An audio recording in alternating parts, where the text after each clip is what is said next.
શુદ્ધ 12 વિક્રમ સંવત 2080 સોમવાર તારીખ 22મી જાન્યુઆરી 2024ના શુભ દિવસે ગુજરાત રાજ્યની તમામ શાળાઓ અને સમગ્ર ગુજરાતમાં પ્રભુ શ્રી રામના દર્શન કરી શકાય અને આ દિવસે ઐતિહાસિક દિવસ તરીકે ઉજવી શકાય, જેથી ગુજરાતમાં આ દિવસે એક દિવસની જાહેર રજા રાખવા તેમજ સમગ્ર ગુજરાતમાં એક દિવસ તમામ નોનવેજની દુકાનો અને કતલખાનાઓ બંધ રાખવા બોટાદ ધારાસભ્ય શ્રી ઉમેશભાઈ મકવાણા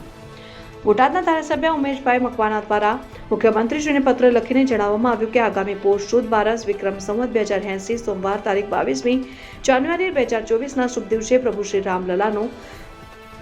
બાલ સ્વરૂપ નૂતન રીતે શ્રી રામ જન્મભૂમિ ઉપર બની રહેલું નવું મંદિર જેના ગર્ભગૃહમાં પ્રાણ પ્રતિષ્ઠા થવા જઈ રહ્યું છે। આ દિવસે તમામ હિન્દુઓ અને પ્રભુ શ્રી રામ ભક્તોને મહાપર્વ અને દિવાળીની જેમ ઉજવણી કરવાના છે અને આ એક ઐતિહાસિક પર્વ બની રહેને દરેક પ્રભુ શ્રી રામ ભક્તો રામલલ્લા દર્શને ઘરે બેસીને કરી શકે તે માટે સમગ્ર ગુજરાતમાં એક દિવસની જાહેર રજા આપવામાં આવે અને મારા બોટાદ જિલ્લામાં અને સમગ્ર ગુજરાત રાજ્યમાં તમામ નોનવેજની દુકાનો, લારીઓ અને કતલખાનાઓ એક દિવસ માટે બંધ રાખવા અંગે જરૂરી સૂચના અને હુકમો કરવામાં આવે તેવી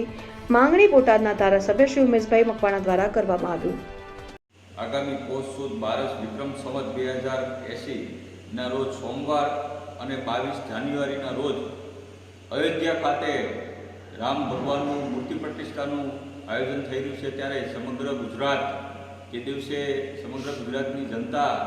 આ પ્રાણ પ્રતિષ્ઠાનો મહોત્સવ ઉજવી શકે તે માટે માનનીય ભૂપેન્દ્રભાઈ પટેલને એક પત્ર લખ્યો છે કે આ 22 જાન્યુઆરીના રોજ ગુજરાતમાં એક જાહેર રજા રાખવામાં આવે અને સમગ્ર ગુજરાતમાં 22 તારીખે સમગ્ર કતલખાનાઓ, માંસ મટનની દુકાન એક દિવસ પૂરતી બંધ રાખવામાં આવે તેવો પત્ર લખી માનનીય મુખ્યમંત્રી શ્રી પાસે માગણી કરી છે અને સાથોસાથ ગુજરાતની જનતાને પણ એક અપીલ કરું છું, મારી બોટાદની જનતાને પણ અપીલ કરું છું કે આ જે રામ ભગવાનનો પ્રાણ પ્રતિષ્ઠાનો દિવસ છે, ઐતિહાસિક દિવસ છે, હજારો વર્ષ પછી આ પ્રાણ પ્રતિષ્ઠાનો ઉત્સવ સમગ્ર દેશ ઉજવી રહ્યો છે, ત્યારે આપણે બોટાદની જનતા, મારી ગુજરાતની જનતા પણ તે દિવસે દરેક ઘરે, દરેક મંદિરોમાં